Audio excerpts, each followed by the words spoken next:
the other question that I have is that related to your work in general. So in your work, you explore the differences between technology, scientific approach to touch technologies and the cultural ones, right? And I sense in your opinions and how you write about it, that there is some mismatch you see, right, between these two. Mismatch and like a difference, right, in what we can offer technologically wise in terms of fidelity, etc., and what the expectations of the future potential users are and what the marketers tell us. Can you talk a bit more about these differences or mismatches? Yeah, I mean, I think it ultimately comes down to a question of is haptics going to be additive or is it going to be transformative? In other words, is it going to add something that is missing, but not ultimately that powerful, or is it going to be a technology that fundamentally reorganizes our society?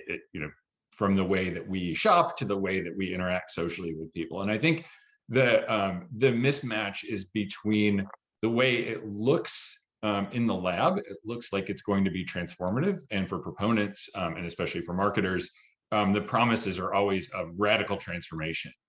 Utopian transformation in a lot of cases. This will be better than what we had before, right? And there's so that's the promise on the one hand, and then there's this sort of lived reality on the ground with touch technologies. Going back to the first commercially available haptics devices, let's say 30-ish years ago, we're really still in the age of like vibrating alerts and rumble, right? And video game controllers. So we still haven't seen, we've got this more recent wave of product releases, gloves and vests, but they're still not that widely distributed. So you get these broad promises of sweeping transformation made around the technology, and how does it manifest in our day-to-day use? It manifests in vibrating smartphones and vibrating video game controllers. So I think that gap is really substantial, and it's a gap that enthusiasts of the technology don't quite seem to be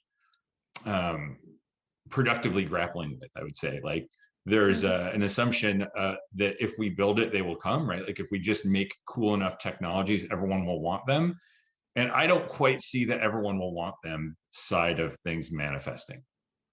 Why do you think people would not want that? What is missing there? I mean, I think part of it is that people seem to be getting along just fine without them, right? With some rare exceptions, right? I mean, I think that haptics definitely has its uses, and that these sort of transformative promises made around the technology, there's some ground to them, but at the same time, the sort of value proposition. What is this $2,000 device going to add to my life that is currently missing? I think that value proposition is a little bit lacking for people in their day-to-day lives, right? So it's a promise of a seamless integration of a technology into their lives, and the technology itself is not seamless, right? So if you ever put on a vest or put on a glove, these are cumbersome technologies to use.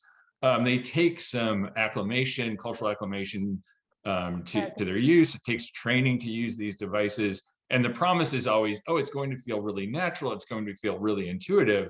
And there's nothing natural about, putting on a 3 or 4 pound glove or strapping on like an electric shock vest.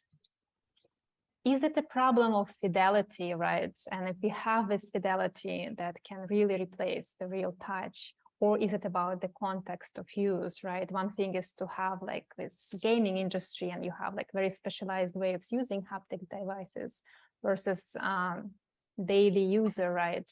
Those that are hungry of touch, that the companies try to tell us, right? Are we really hungry of touch, right? Of real tactile sensations or experiences, or is this just a marketing situation that happens?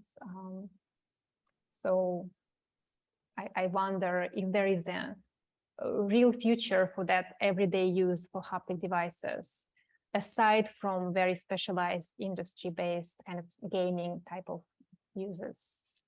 That was kind of, I'm wondering about those.